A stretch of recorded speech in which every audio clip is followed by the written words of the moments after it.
2026-27 अर्थसंकल्प अधिवेशनामध्ये महाराष्ट्राचे लाडके मुख्यमंत्री माननीय श्री देवेंद्रजी फडणवीस साहेब यांनी जो धर्मांतरण बंदी कायदा त्याचा GR काढला आणि त्या माध्यमातून अखंड महाराष्ट्रामध्ये विविध हिंदुत्ववादी संघटनेच्या माध्यमातून ज्या पद्धतीनं गेल्या 2 वर्षांमध्ये हिंदू जन आक्रोश मोर्चे काढले गेले आणि त्यात प्रामुख्याने हीच मागणी होती की धर्मांतरण बंदी यावं।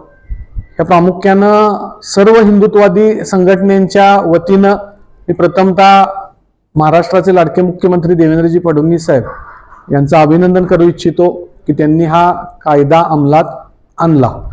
या कायदा येणं महाराष्ट्रामध्ये गरजेचं का होतं तर महाराष्ट्रामध्ये असंख्य मुली या लव्ह जिहादच्या शिकार झाल्या।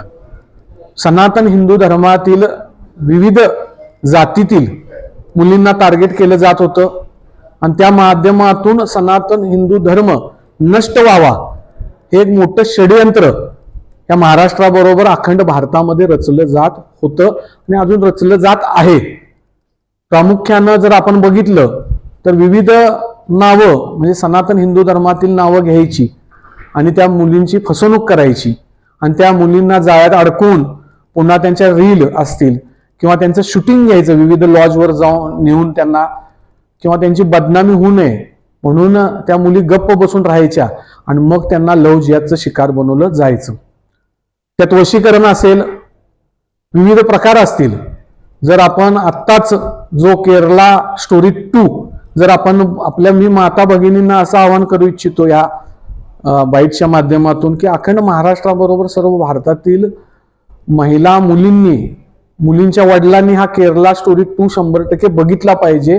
त्यामध्ये सत्य परिस्थिती कोणत्या पद्धतीनं या लव्ह जिहादच्या शिकारी आपल्या मुली होतात हे त्यामध्ये दाखवलेलं आहे।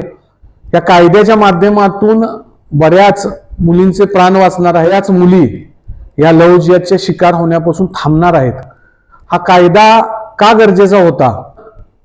या कायद्याच्या माध्यमातून जे प्रखर अटी शर्ती लागू केल्या गेल्या आहेत, मग त्याला अटक असेल, एखाद्या मुलीला बळजबरी जर तुम्ही लव्ह जिहादचे शिकार बनवलं तर त्या कायद्याच्या माध्यमातून त्याला सक्त अशी सजा होणार आहे। त्यामुळे ह्यात कायद्याचा 100% फायदा या लव्ह जिहाद या प्रकरणामध्ये होऊ शकतो।